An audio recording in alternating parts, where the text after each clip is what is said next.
بسم اللہ الرحمن الرحیم نحمده ونصلی ونسلم علی رسولہ الکریم اما بعد فاعوذ باللہ من الشیطان الرجیم بسم اللہ الرحمن الرحیم وانزلنا الیک الذکر لتبین للناس ما نزل الیہم ولعلہم یتفکرون صدق اللہ العظیم۔ ناظرین کرام،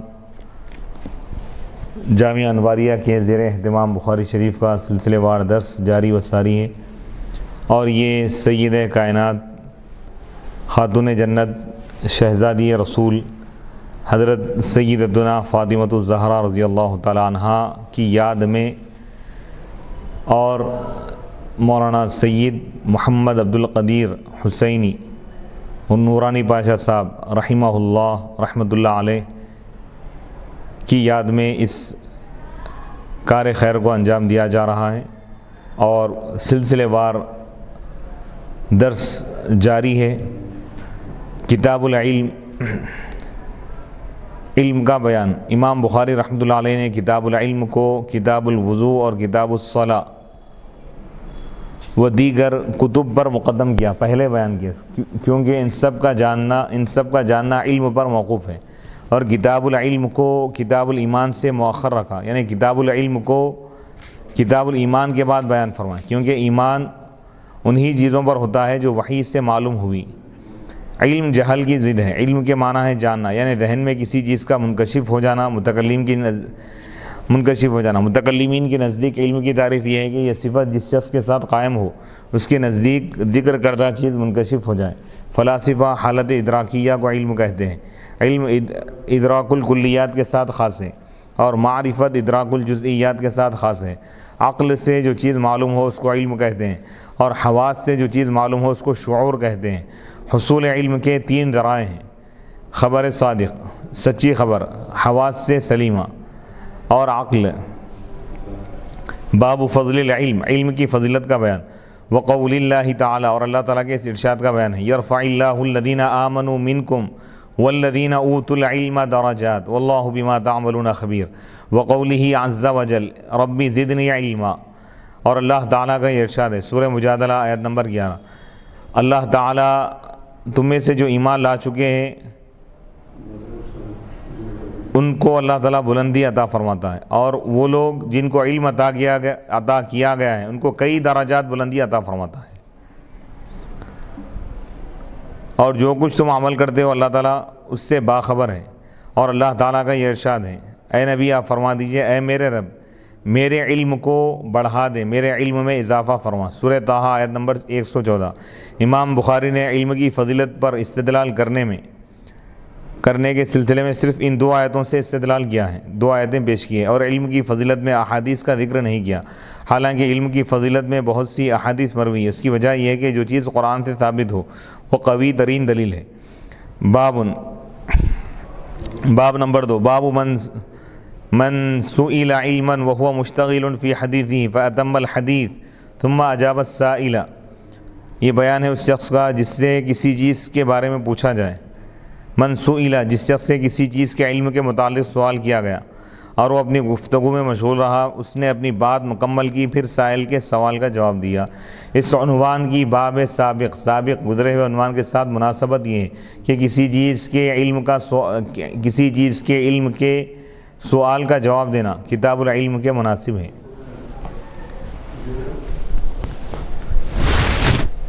حدیث نمبر 59۔ حدثنا محمد بن سنان قال حدثنا فلیح وحدثني إبراهيم بن المنذر قال حدثنا محمد بن فليح قال حدثني أبي قال حدثني هلال بن علي عن عطاء بن يسار عن أبي هريرة قال بينما النبي صلى الله عليه وسلم في مجلس يحدث القوم جاءه أعرابي فقال متى الساعة فمضى رسول الله صلى الله عليه وسلم يحدث فقال بعض القوم سمع ما قال فكره ما قال وقال بعضهم بل لم يسمع حتى إذا قضى حديثه قال أين أراه السائل عن الساعة قال ها أنا يا رسول الله قال فإذا ضيعت الأمانة فانتظر الساعة قال كيف إضاعتها قال إذا وسد الأمر إلى غير أهله فانتظر الساعة امام بخاری رحمۃ اللہ علیہ فرماتے ہیں کہ ہم کو محمد بن سنان نے حدیث بیان کی، انہوں نے کہا فلیح نے ہم کو حدیث بیان کی۔ امام بخاری رحمۃ اللہ علیہ فرماتے ہیں کہ مجھ کو ابراہیم بن منذر نے حدیث بیان کی، انہوں نے کہا ہم کو محمد بن فلیح نے حدیث بیان کی، قال انہوں نے کہا مجھ کو میرے والد نے حدیث بیان کی، انہوں نے کہا مجھ کو ہلال بن علی نے حدیث بیان کی عطا بن یسار سے، وہ حضرت ابو ہریرہ رضی اللہ تعالیٰ عنہ سے روایت کرتے ہیں کہ بینما النبی صلی اللہ علیہ وسلم، نبی پاک علیہ الصلاۃ والسلام ایک محفل میں جلوہ گر تھے، لوگوں سے کلام فرما رہے تھے۔ ایک دیہاتی، ایک اعرابی آیا، اس نے کہا کہ یا رسول اللہ متی الساعہ، قیامت کب آئے گی؟ رسول اللہ صلی اللہ علیہ وسلم اپنی گفتگو میں مشغول رہے۔ بعض صحابہ نے کہا آپ نے اس کی بات سنی اور اس کی بات کو ناپسند فرمایا، اور بعض نے کہا بلکہ آپ نے نہیں سنا، حتیٰ کہ یہاں تک کہ جب آپ نے اپنی حدیث، اپنی گفتگو مکمل کر لی تو فرمایا وہ کہاں ہیں؟ راوی کہتے ہیں میرا گمان ہے کہ آپ نے اس کے متعلق فرمایا جس کو میں نے قیامت کے متعلق سوال کرتے ہوئے دیکھا تھا۔ اس سائل نے کہا کہ یا رسول اللہ میں یہاں ہوں۔ آپ نے فرمایا جب امانت کو ضائع کر دیا جائے گا تو تم قیامت کا انتظار کرو۔ سائل نے پوچھا، سوال کرنے والے نے سوال کیا کہ امانت کیسے ضائع ہوگی؟ امانت کو ضائع کرنے کا مطلب کیا ہے؟ تو آپ نے فرمایا جب کوئی منصب نااہل کے سپرد کر دیا جائے تو قیامت کا انتظار کرنا۔ ان تمام کتب حدیث کی احادیث میں امام بخاری کی اس روایت کے خلاف یہ مذکور ہے کہ آپ نے سائل سے پوچھا تم نے قیامت کے لیے کیا تیاری کی ہے؟ اس نے کہا میں قیامت کے لیے بہت سارے عمل نہیں کیے، روزے نہ نمازیں، مگر میں اللہ اس کے رسول سے محبت کرتا ہوں۔ آپ نے فرمایا انسان اسی کے ساتھ رہے گا جس سے وہ محبت کرتا ہے۔ یہ حدیث مسند احمد کے ان نمبروں میں، یعنی مسند احمد میں حدیث نمبر 12775، 12703، 12715، 12762، 12769، 13092، 13224 یہ حدیث پاک موجود ہے یعنی مسند احمد میں۔ اس حدیث کی باب کے عنوان کے ساتھ موافقت ظاہر ہے، واضح ہے کہ آپ نے بیچ میں سوال کرنے والے کو فوراً جواب نہیں دیا۔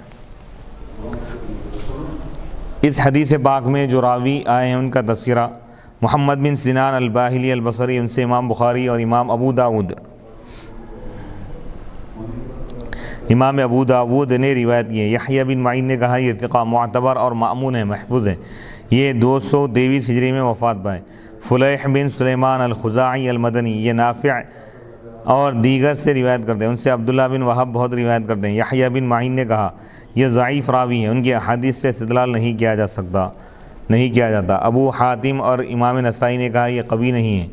ابن عدی نے کہا ان کی روایت میں کوئی حرج نہیں ہے۔ امام بخاری نے ان پر اعتماد کیا ہے، بھروسہ کیا ہے۔ یہ 168 ہجری میں وفات پائے تھے۔ ابراہیم بن منذر القرشی الخزاعی، ان سے امام ابو زرعہ، ابو حاتم، امام ابن ماجہ اور امام بخاری نے روایت کی ہے۔ یہ 235 ہجری میں مدینہ منورہ میں وفات پائے۔ محمد بن فلیح، انہوں نے ہشام بن عروہ وغیرہ سے روایت کی ہے اور ان سے ہارون بن موسیٰ نے روایت کی ہے۔ ابن معین نے ان کو ضعیف قرار دیا ہے۔ ابو حاتم نے کہا یہ قوی تو نہیں ہے مگر ان کی روایت میں کوئی حرج نہیں ہے۔ امام بخاری، امام نسائی اور امام ابن ماجہ نے ان سے روایت کی ہے۔ یہ 197 ہجری میں وفات پائے۔ محمد بن فلیح مذکور کے والد محمد بن فلیح ہلال بن علی الفہری القرشی المدنی، کم سن تابعین میں سے، انہوں نے حضرت انس رضی اللہ تعالیٰ عنہ اور دیگر سے سماع کیا ہے، احادیث کو سنا ہے۔ ان سے بہت بڑی جماعت نے روایت کی ہے۔ یہ ہشام کی خلافت کے آخر میں وفات پائے۔ عطا بن یسار، ان کا تعارف گزر چکا ہے۔ کسی کی بات کاٹ کر بات کرنا جائز نہیں۔ اس حدیث میں مذکور ہے، یہ بات ذکر کی گئی ہے کہ آپ نے سائل کے سوال کو ناپسند کیا تھا کیونکہ اس نے آپ کی بات مکمل ہونے سے پہلے سوال کیا تھا۔ اس سے معلوم یہ ہوا کہ گفتگو کے آداب میں سے یہ ہے کہ متکلم کی بات کو درمیان میں نہ ٹوکا جائے، نہ روکا جائے۔ اسی طرح جب تک یعنی درمیان میں کوئی شخص بات اگر کر رہا ہو تو بات کے دوران اس سے کوئی سوال نہ کیا جائے، اس کی بات مکمل ہونے کے بعد پھر بات کریں۔ اسی طرح جب تک استاذ خود کسی بات کی وضاحت نہ کرے اس پر اعتراض نہ کیا جائے، جیسے کہ حضرت خضر علیہ السلام نے حضرت موسیٰ علیہ السلام کو اسی بات کی تلقین کی تھی۔ نااہل کو منصب پر فائز کرنے کی اجتماعی خرابیاں۔ رسول اللہ صلی اللہ علیہ وسلم نے فرمایا جب کسی نااہل کو منصب عہدہ سونپ دیا جائے دے دیا جائے تو قیامت کا انتظار کرو، جیسے خلافت، قضاء یعنی ججمنٹ کا معاملہ ہے، افتاء کے معاملات نااہل لوگوں کے سپرد کر دیے جائیں۔ ہمارے زمانے میں اکثر و بیشتر ایسا ہی ہے، اور جس طرح شرعی علوم سے نابلد ناواقف لوگوں کو، یعنی اسلامی عدالتوں کی بات ہو رہی، جس طرح شرعی علوم سے نابلد لوگوں کو ہائی کورٹ اور سپریم کورٹ کا جج بنا دیا جاتا ہے، اور شرعی علوم یعنی اسلامی جو علوم ہیں، قرآن اور حدیث، تفسیر حدیث، فقہ وغیرہ، جو اس سے واقف نہیں ہوتے، اسلامی عدالتوں میں ایسے لوگوں کو مقرر کیا جا رہا ہے۔ جس طرح شرعی علوم سے نابلد ناواقف لوگوں کو ہائی کورٹ اور سپریم کورٹ کا جج بنا دیا جاتا ہے اور وہ دینی معاملات کے فیصلے کرتے ہیں، اور جس طرح دینی علوم سے بے بہرہ ناواقف لوگوں کو قومی اسمبلی، صوبائی اسمبلی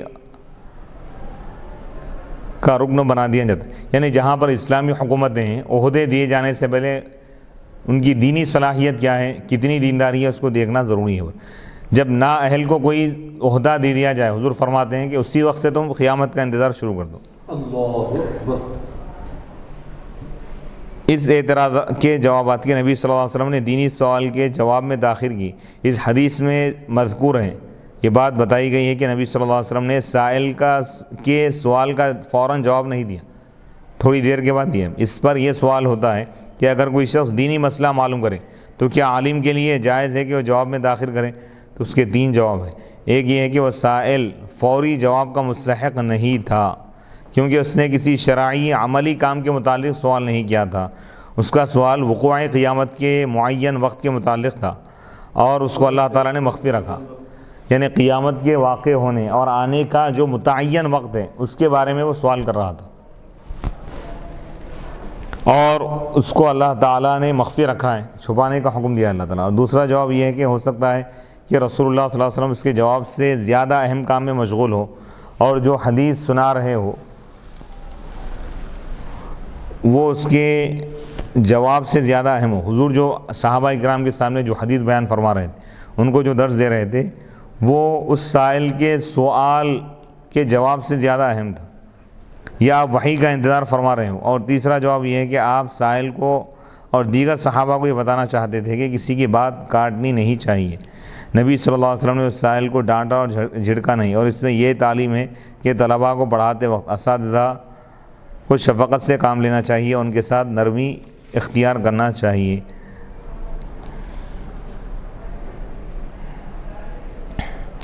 باب نمبر 3، باب من رفع صوتہ بالعلم، بلند آواز سے علمی گفتگو کرنا، اس کا بیان ہے۔ اس باب کی باب سابق گزرے ہوئے باب کے ساتھ مناسبت یہ ہے کہ باب سابق گزرے ہوئے باب میں علمی سوال کا ذکر تھا، اور عالم کبھی بلند آواز سے علمی جواب دینے کی اور عالم کو کبھی بلند آواز سے علمی جواب دینے کی ضرورت ہوتی ہے۔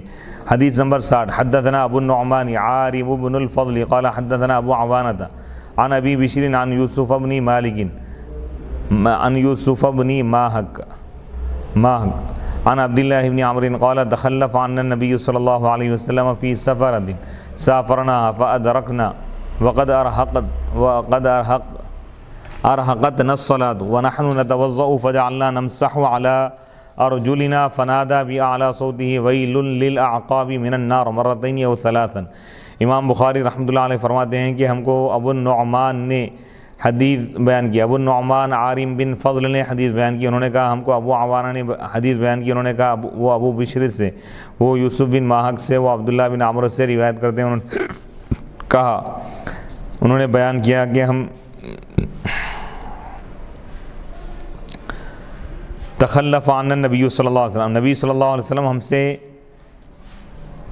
ایک سفر میں پیچھے رہ گئے تھے، جو سفر ہم حضور کے ساتھ کی، فادرکنا، اس وقت نماز ہم سے مؤخر ہو گئی تھی اور ہم وضو کر رہے تھے، ہم اپنے پیروں پر مسح کرنے لگے تو آپ نے بلند آواز سے 2 یا 3 مرتبہ فرمایا ایڑیوں کے لیے ہلاکت ہے، آگ کا عذاب ہے، یعنی وہ ایڑیاں جو دھلی ہوئی نہیں ہے، یعنی جس کو پانی نہیں پہنچا، سوکھی ایڑیاں ہیں۔ اس حدیث کی باب کے عنوان کے ساتھ موافقت اس طرح ہے کہ جن مسلمانوں نے پیروں کو دھونے میں تقصیر کی، کوتاہی کی، اور پیروں کو دھونے کے بجائے ان کے مسح پر اکتفا کر لیا، تو آپ نے ان کو آگ کے عذاب کی وعید بلند آواز سے سنائی، اور یہی اس باب کا عنوان ہے۔ اس حدیث میں جو راوی ذکر کیے گئے ہیں ان کا تذکرہ: ابو النعمان محمد بن فضل السدوسی، ان کا تعارف ہو چکا ہے۔ ابو عوانہ الیشکری، ان کا بھی تعارف ہو چکا ہے۔ ابو بشر جعفر بن ایاس الیشکری، امام احمد، یحییٰ اور ابو حاتم نے کہا یہ ثقہ ہے، معتبر ہے۔ ابن سعد نے کہا یہ ثقہ اور کثیر الحدیث ہے، معتبر ہے اور زیادہ حدیثیں روایت کرنے والے۔ یہ 124 ہجری میں وفات پائے تھے۔ ان سے بہت بڑی جماعت نے روایت کی ہے۔ یوسف بن ماہک بن بہزاد الفارسی المکی، یحییٰ نے کہا یہ ثقہ ہے، معتبر ہے۔ 113 ہجری میں وفات پائے تھے۔ ان سے بہت بڑی جماعت نے روایت کی ہے۔ لفظ ماہک عجمہ اور عالمیت کی بنا پر غیر منصرف ہے۔ ماہک کے معنی ہے کسی چیز کو خوب کوشش سے پیسنا، محنت سے پیسنا، یا چڑھتی ہوئی کسی چیز کو خوب کوشش سے پیسنا، یا شباب کا عروج۔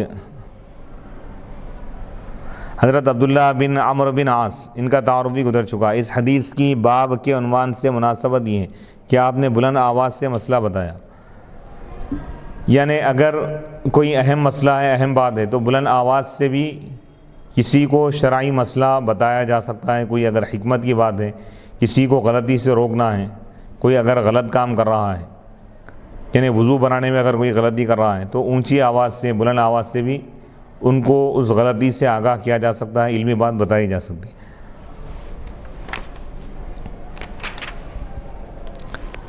پیروں کو دھونے کی فردیت، جسم اور روح دونوں کے عذاب کا ثبوت، اور عالم پر غلط بات کو ٹوکنے کی ذمہ داری، غلط بات سے روکنے کی ذمہ داری۔ اس حدیث سے معلوم ہوا کہ وضو میں پیروں کا دھونا فرض ہے، کیونکہ اگر پیروں پر مسح کر لینا کافی ہوتا تو آپ ان کو دوزخ کی آگ کی وعید نہ سناتے۔ اس سے یہ بھی معلوم ہوا کہ فقط روح کو عذاب نہیں ہوگا بلکہ جسم کو بھی عذاب ہوگا، اور یہی اہل سنت والجماعت کا مذہب ہے۔ اور جب عالم کسی شخص کو کوئی غلط کام کرتے ہوئے دیکھے تو اس کو بلند آواز سے منع کرے اور سختی کرے، اور کسی اہم بات کا بار بار ذکر کرے، کیونکہ آپ نے 2 یا 3 بار فرمایا تھا ان ایڑیوں کے لیے جہنم کا اور آگ کا عذاب ہے جو نہیں دھوئی جاتی۔ وضو میں اگر ایڑیاں اگر نہ دھوئی جائے تو ان کے لیے جہنم کا عذاب ہے۔ حدیث مذکور کی مؤید دیگر روایت، اس حدیث کے موافق اس کی تائید کرنے والی کئی روایتیں اور حدیث بھی ہیں جن میں سفر اور اس نماز کا بیان ہے۔ حضرت عبداللہ بن عمرو رضی اللہ تعالیٰ عنہما بیان کرتے ہیں کہ ہم رسول اللہ صلی اللہ علیہ وسلم کے ساتھ مکے سے مدینہ منورہ آ رہے تھے، حتیٰ کہ یہاں تک کہ جب ہم راستے میں پانی کے پاس سے گزرے تو بعض مسلمانوں نے عصر کی نماز کے لیے عجلت کی، جلدی کی، اور انہوں نے جلدی جلدی وضو کیا، حتیٰ کہ یہاں تک کہ جب ہم ان کے پاس پہنچے تو ان کی ایڑیاں خشک تھی، سوکھی ہوئی تھی، جن کو پانی نہیں چھوا تھا۔ تب رسول اللہ صلی اللہ علیہ وسلم نے فرمایا ان ایڑیوں کے لیے ہلاکت اور آگ اور جہنم کا عذاب ہے جو نہیں دھوئی گئی، وضو مکمل کیا کرو۔ حضرت عبداللہ بن عمرو رضی اللہ تعالیٰ عنہما بیان کرتے ہیں کہ نبی صلی اللہ علیہ وسلم ایک سفر میں ہم سے پیچھے رہ گئے تھے، ہم آپ سے آ ملے، اس وقت عصر کی نماز کھڑی ہو چکی تھی، ہم اپنے پاؤں پر مسح کر رہے تھے، تو آپ نے فرمایا بے دھلی ایڑیوں کے لیے آگ کا عذاب ہو۔ صحیح مسلم کتاب الطہارہ باب فضل الوضو۔ حضرت ابو ہریرہ رضی اللہ تعالیٰ عنہ بیان کرتے ہیں کہ نبی صلی اللہ علیہ وسلم نے ایک شخص کو دیکھا جس نے اپنی ایڑیوں کو نہیں دھویا تھا۔ آپ نے فرمایا ان ایڑیوں کے لیے آگ کا عذاب ہے جو نہیں دھوئی جاتی۔ اگر یہ اعتراض کیا جائے کہ صحابہ نے نماز کو افضل وقت سے کیوں مؤخر کر دیا تھا، تو اس کا جواب یہ ہے کہ انہوں نے اس حرص میں نماز کو مؤخر کیا تھا کہ وہ اس نماز کو نبی صلی اللہ علیہ وسلم کے ساتھ مل کر پڑھ لیں گے، لیکن جب زیادہ دیر ہو گئی اور ان کو نماز کے فوت ہو جانے کا خوف ہوا تو پھر انہوں نے جلدی کی اور عجلت سے وضو کرنے لگے، تیزی سے۔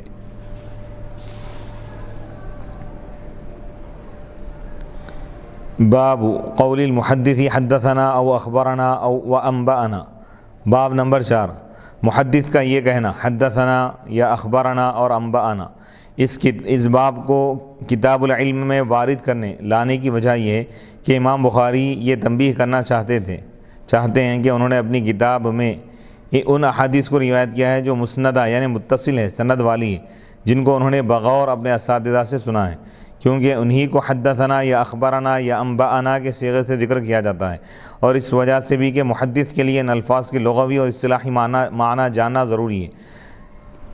اور باب سابق کے ساتھ گزرے ہوئے باب کے ساتھ اس کی مناسبت یہ ہے کہ باب سابق گزرے ہوئے باب میں عالم کا بلند آواز سے مسئلہ بتانے کا ذکر تھا تاکہ حاضرین اس مسئلے کو خود سیکھیں اور دوسروں کو سکھائیں، اور جب وہ اس مسئلے کو روایتاً یا نقل کرے تو کہیں اس مسئلے کی روایت یا نقل کریں گے تو کہیں گے کہ ہم کو فلاں نے حدیث بیان کی یا فلاں نے اس مسئلے کی خبر دی۔ اس لیے ضروری ہے کہ یہ جانا جائے کہ فلاں نے حدیث بیان کی یا فلاں نے خبر دی، ان الفاظ کے لغوی اور اصطلاحی معنی کیا ہے۔ امام بخاری رحمۃ اللہ علیہ فرماتے ہیں کہ ہم سے حمیدی نے کہا، وہ اس وقت ابن عیینہ کے پاس تھے، انہوں نے کہا کہ محدث کے الفاظ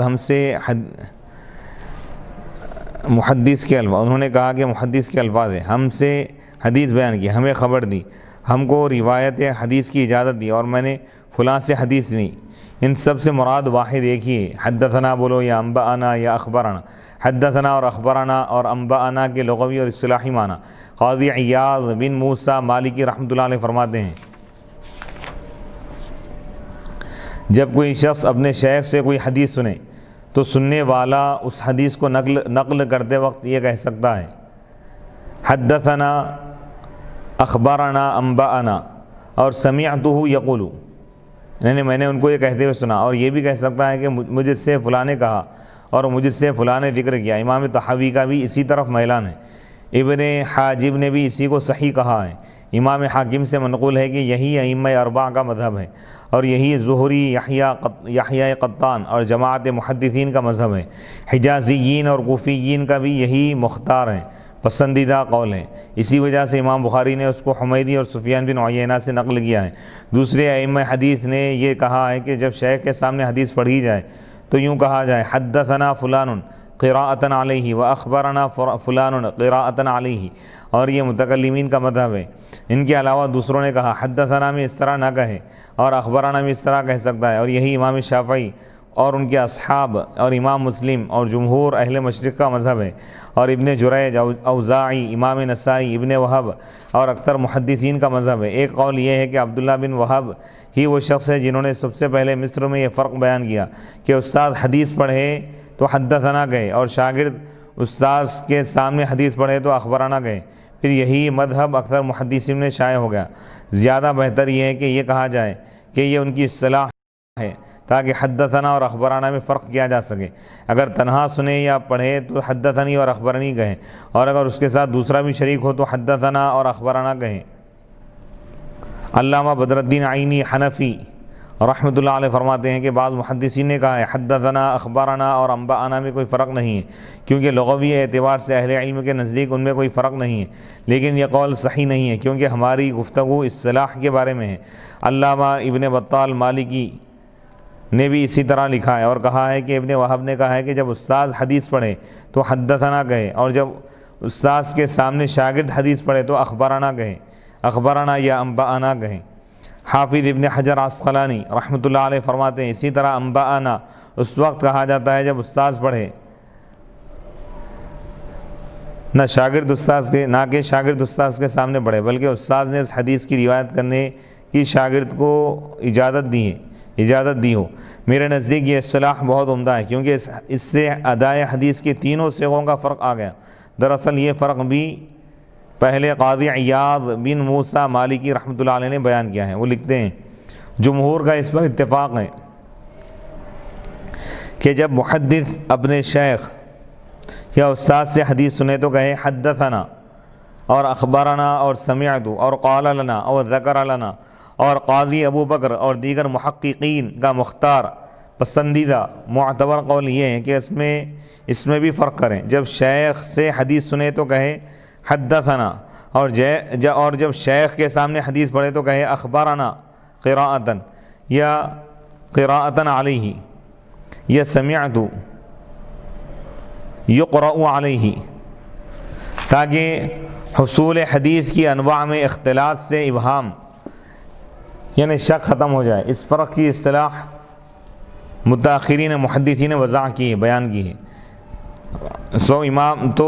امام حاکم ابو عبداللہ نیشابوری نے کہا کہ روایت حدیث میں میرا مختار پسندیدہ قول یہ ہے، اور میرے زمانے کے اکثر ائمہ اور مشائخ کا مختار بھی یہی ہے کہ جب تنہا اپنے شیخ سے حدیث سنے تو کہے حدثنی، اور جب دوسروں کے سامنے سنے تو کہے حدثنا، اور جب تنہا اپنے شیخ کے سامنے حدیث پڑھے تو کہے اخبرنی، اور جب دوسروں کے سامنے پڑھے تو کہے اخبرنا، اور جب تنہا اس کے سامنے شیخ پر حدیث پیش کی جائے اور وہ اس کی روایت کی اجازت دے دے تو کہے انبأنی، اور شیخ اس کی طرف جو حدیث لکھ کر بھیجے اور سامنے نہ پیش کی جائے تو کہے کتب الیہ۔ امام اوزاعی نے بھی اسی طرح کہا ہے جس طرح حاکم نے لکھا ہے کہ جب شیخ سے حدیث سنے تو کہے حدثنا، اور جب شیخ کے سامنے حدیث پڑھے تو کہے اخبرنا، اور جب شیخ کے سامنے کوئی حدیث پیش کی جائے اور وہ اس کی روایت کی اجازت دے تو کہے انبأنا۔ امام بخاری رحمۃ اللہ علیہ فرماتے ہیں کہ وقال لنا الحمیدی کان عند ابن عیینۃ حدثنا واخبرنا وانبأنا وسمعت واحدا وقال ابن مسعود حدثنا رسول الله صلى الله عليه وسلم وهو الصادق المصدوق وقال شقيق عن عبد الله سمعت النبي صلى الله عليه وسلم كلمة وقال حذيفة حدثنا رسول الله صلى الله عليه وسلم حديثين۔ امام بخاری رحمۃ اللہ علیہ فرماتے ہیں ہم سے حمیدی نے کہا، وہ اس وقت ابن عیینہ کے پاس تھے، کہ حدثنا اور اخبرنا اور انبأنا اور سمعت کا اصطلاحی معنی ایک ہے، اور حضرت عبداللہ بن مسعود رضی اللہ تعالیٰ عنہ نے کہا رسول اللہ صلی اللہ علیہ وسلم نے ہمیں حدیث بیان کی اور آپ صادق اور مصدوق ہیں۔ شقیق نے حضرت عبداللہ سے روایت کی، میں نے نبی صلی اللہ علیہ وسلم سے ایک بات سنی، اور حضرت حذیفہ نے کہا ہم سے رسول اللہ صلی اللہ علیہ وسلم نے 2 حدیثیں بیان فرمائی۔ امام بخاری نے یہ 3 تعلیقات اس لیے وارد کی لائی ہے کہ صحابی روایت حدیث کے وقت کبھی حدثنا ہم سے حدیث بیان فرمائی کہتے ہیں، اور کبھی سمعت میں نے سنا ہے کہتے ہیں۔ امام بخاری رحمۃ اللہ علیہ فرماتے ہیں وقال ابو العالیہ عن ابن عباس عن النبی صلی اللہ علیہ وسلم فيما يروي عن ربه وقال انس عن النبي صلى الله عليه وسلم يرويه عن ربه عز وجل وقال ابو هريرة عن النبي صلى الله عليه وسلم يرويه عن ربكم عز وجل۔ ابو العالیہ نے کہا حضرت عبداللہ بن عباس رضی اللہ تعالیٰ عنہما سے روایت کرتے ہیں، وہ نبی پاک علیہ الصلوۃ والسلام سے روایت کرتے ہیں، آپ علیہ الصلوۃ والسلام اپنے رب سے روایت کرتے ہیں۔ حضرت انس رضی اللہ تعالیٰ عنہ نے کہا نبی پاک علیہ الصلوۃ والسلام سے روایت کرتے ہیں، آپ اپنے رب عز و جل سے روایت کرتے ہیں۔ اور حضرت ابو ہریرہ رضی اللہ تعالیٰ عنہ نے کہا وہ نبی پاک علیہ الصلوۃ والسلام سے روایت کرتے ہیں، آپ یرویہ آپ علیہ الصلوۃ والسلام تمہارے رب عز و جل سے روایت کرتے ہیں۔